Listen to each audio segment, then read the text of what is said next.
Hi, my name's Samm Sherman. I'm a PhD student at James Cook University in Townsville, Australia, but I've spent a lot of my PhD working here with Operation Wallacea in Bau Bau, Indonesia. So what I'm doing here is using what's called Baited Remote Underwater Video Systems, or BRUVs for short. They're essentially small units that consist of a GoPro housed in a metal frame, and then we have a bait pole in front to attract in sharks and rays and all sorts of other predators. And with the help of the research assistants with OPWAL, we go out around the islands near Bau Bau and along the coast, set the BRUVs down up to 40 meters deep, and then we wait 1 hour on the surface so that we don't disturb any animals that are coming by. After the 1 hour, we pull the BRUVs back up, bring them back to the site where I download the videos, and then the RAs watch them to see if we've seen any sharks or rays.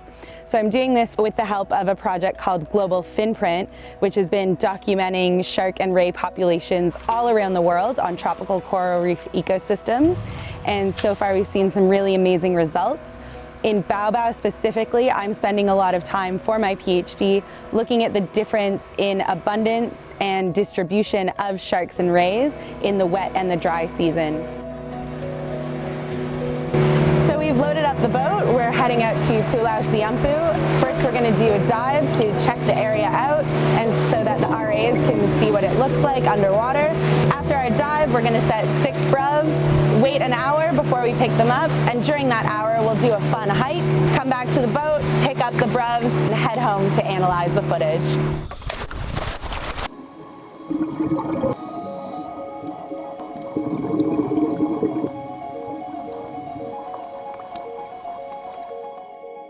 All right, so they are prepping for our next deployment.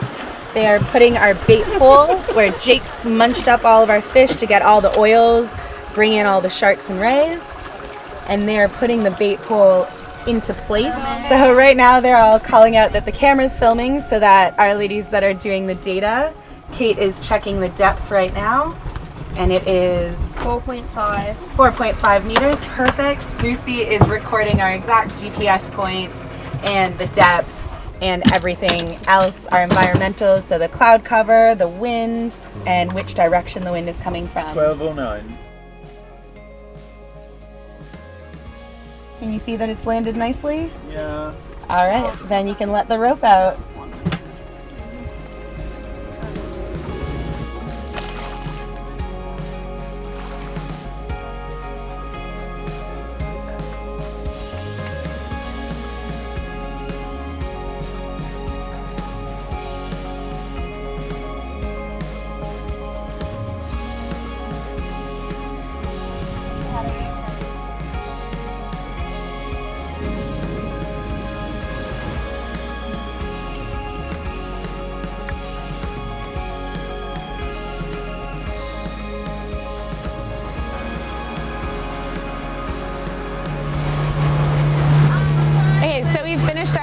With some amazing views, came back down, picked up all of our BRUVs, and now we're taking them back to Bau Bau, and we're going to download the footage and then analyze it, and hopefully we saw some sharks and rays.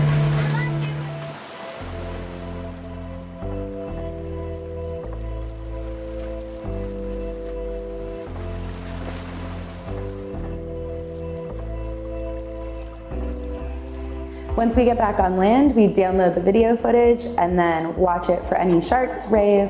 We also look at morays, turtles, any cephalopods, and sea snakes, just to make a note of them because we have all this video footage, so why not put all of it to good use?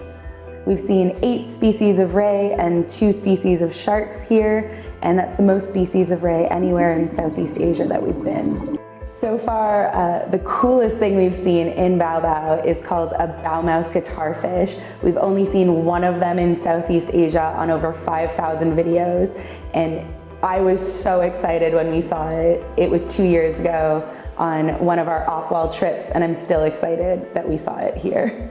So what the RAs most commonly see are the black-tip reef sharks and white-tip reef sharks. And then we see tons of rays, mostly two different species, a blue-spotted mask ray and a blue-spotted ribbon-tail ray. But we also see quite a few eagle rays and then a few of the really big pink whip rays that can be over 1 meter across. So in Bau Bau, because we have all of this data now, we're trying to see where the most abundance of the sharks and rays are, and we're talking with local governments and trying to implement a marine park at one of our sites called Pulau Ular, which means Snake Island, because there's a lot of sea snakes there. But there's also a lot of sharks.